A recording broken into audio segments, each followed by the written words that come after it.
I saw this video where Jorb said that the Kodak H35N is the perfect gateway film camera, so I took the plunge. This is my first film camera. It's super basic. It's basically like a disposable camera that you can reuse. And because of that, you have to rely on interesting composition and good ideas to make cool images. I've shot 3 rolls of Kodak Ultramax on this, as well as a roll of Kodak Gold, and I'll put up some of those images right now.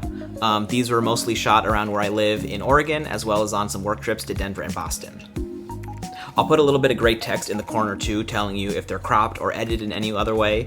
Otherwise, they'll all be the scans that I received straight from the lab. In the past, I found myself shooting with zoom lenses at long focal lengths and then often cropping even more to nail the composition. So working with a fixed wide-angle lens made me adjust to a new way of thinking, and I feel like I've already improved my ability to find interesting compositions by using this camera. And speaking of imperfect framing, the viewfinder on this camera does not go through the lens, which means there's a slight difference between what you see through the viewfinder and the composition you're ultimately going to get. And it made it difficult to center things or precisely frame my shots sometimes, but I also don't think the point of this camera is to get immaculate images, so it's not a deal breaker by any means.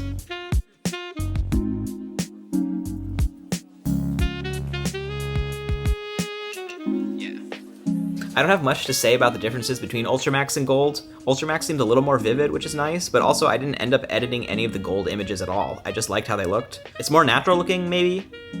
I can see myself shooting lots more of both in the future, but maybe more Ultramax for the slightly brighter exposure.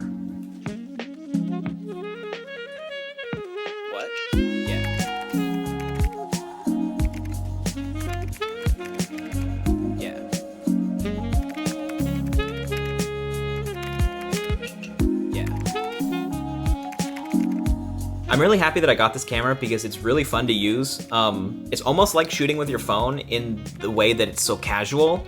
I just put a roll of black and white film in here, so I'm excited to see how that goes, and I'm excited to try out other film stocks too. I've seen people online say that putting portrait in here might be a waste, but I'm probably gonna try it at some point.